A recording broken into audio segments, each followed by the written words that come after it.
This next series involves the hands, wrists, and arms, and what they'll do to clear the top man, to make him go over the arms so the bottom man can escape.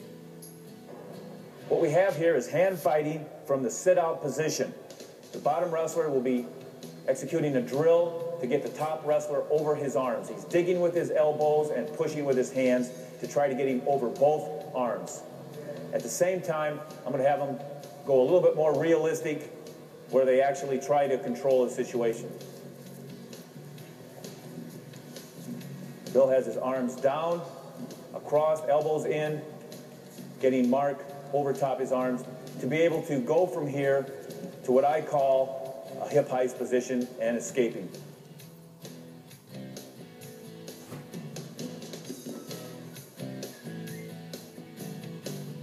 This hand fighting drill involves keeping your hips directly underneath, at the same time your elbows to the inside, and if needed, a hand to post by. When the opponent gets over your arms, you usually can't escape.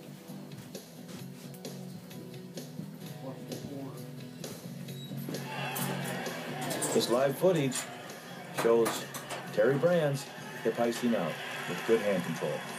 What we have here will be a drill for the head post and hand fighting position. Mark drives Bill forward onto his head. Bill starts digging inside to get Mark over the top of him. He'll do it 3 or 4 times here. Clearing the arms, getting the top man over top. Once he gets him over top, he does a little short set, scoot, and ends up coming out.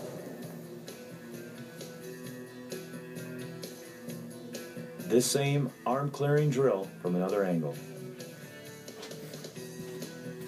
The next drills involve the near wrist position and the clearing and swimming out of this near wrist. Mark will attack Bill on the near wrist position, and Bill will prevent the near wrist on the first drill.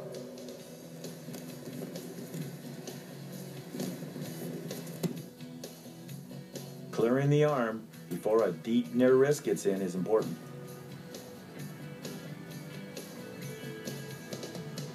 The second drill, he will actually swim out of the near wrist once he attains it. He elongates his arm to make sure that arm swims forward. Before the near wrist gets tight, swim the arm out.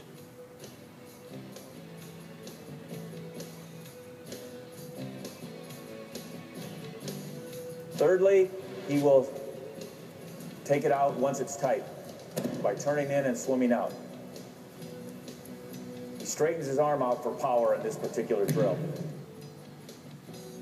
When clearing tight wrists, it's important to have strong wrists. At the same time, rotate your hips and swim out. Rope climbing can help build that power. And lastly, he has it tight and turns away facing the outside. He has to swim out with both arms on this last drill. If you don't swim out with both arms, it's a possibility of getting hip tilted there. A tight near wrist rider can not only ride, but he can also learn to pin. One must be ready to do battle with a guy in this advantage position. This next drill involves armbar clearing. Mark will attain an armbar. Bill will limp the arm out by pushing back in, creating a space, and swimming forward.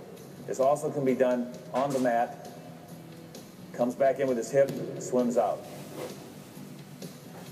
Very important to limp that arm out. Clearing arm bars involves jolting back in and limping the arm through. From the mat, it's the same process. Jolting back in, limping out. A final drill for the hands, arms, and wrists is a stand-up situation, breaking the opponent's grip.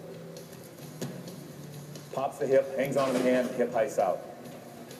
Normally, the top man should not be able to get his hands locked. However, because he got his hands locked, we have to pop the hip to break the grip and hang onto the hand all the way through the escape.